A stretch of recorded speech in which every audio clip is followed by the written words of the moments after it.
Kəramət Böyükçöl yazır. Elmlər Akademiyasının yaxşı bir yeməkxanası var. Ona görə yaxşı deyirəm ki, ucuzluqdur. 2-3 manatla günortanı yola verə bilirsən. Elə ucuzluğuna görə orada adam həmişə çox olur. Yeməkləri yas yeməklərinə oxşuyur. Ayran, dovğa, göy-göyərti, düyü, tez-tez mən də akademiyanın dadlı-duzlu yeməklərindən dadıram. Deməli deyir, hər dəfə orada çörək yeyəndə elə bilirəm ki, Azərbaycan elminin ehsanını yeyirəm. İnanın dostlar, yəni bu o qədər dəqiq, o qədər gözəl verilmiş şeydir ki, yəni İlham Əliyev bugün Azərbaycan elmini, təkcə elmini yox, yəni o elmin düzəltisi olan, qardaşlar, elmi kim yaradır? Yəni elmi kim inkişaf etdirir? İnsanlar.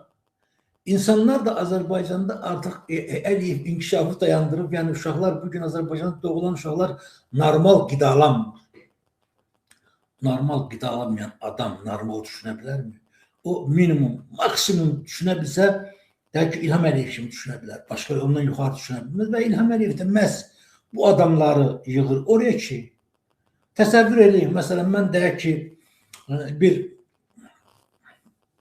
elmi iş, məsələn, deyək ki, bizdə bir nəfər hərdən bir gəlirdi, şey deyirdi, Sovetlərin vaxtından qalmadan, yaşlı adam idi, yəni 90-cı illərdə, məsələn, bunun deyək ki, elmi işinlə bağlı, müdafiəsinlə bağlı, mən inanın, məni o qədər deyək ki, gülmüşdüm ki, bunu eşidəndə, baxın, ədəbiyyatda, deyək ki, ədəbiyyatda partiyalılıq, sosialist realizminin nə bilim nəyi,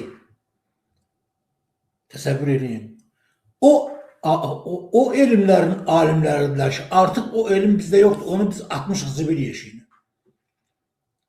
Baba, həmən bu adamların da 99, mən üzr istəyirəm bizim o talantlı, bacarıqlı, qabiliyyətli insanlardan, yəni, inanın, mən o nöqteyi nəzərdən, təkcə ona görə demirəm ki, o adamlar, yəni o adamların 99% havayı, yəni həmən o KGB-nin agentləri filanları, qalanlar, yəni o 1% var ha, yəni inanın bu hamısı, bütün hər şey həmən o 1%-in çiynində bərqərardır.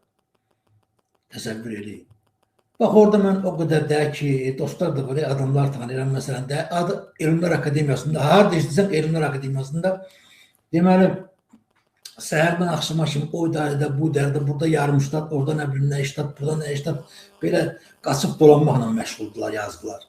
Və burada da yatanda da təbii məsələ ki, mövzunu bunlara deyib İsa Həbibbəyli. İsa Həbibbəyli də o qədər deyək ki, mənasız və kədərli adamdır ki, ona nə tər qulaq asırsan? Ona istər-istəməz qulaq asanda adam öz-özünə nifrət edir. İsa Həbibəylinin sifətini götürün gözünüzün qabağına. Yəni mən sən deyin ki, mən yenə deyirəm, üzr istəyirəm İsa Həbibbəylidən də, amma görüntü belədir.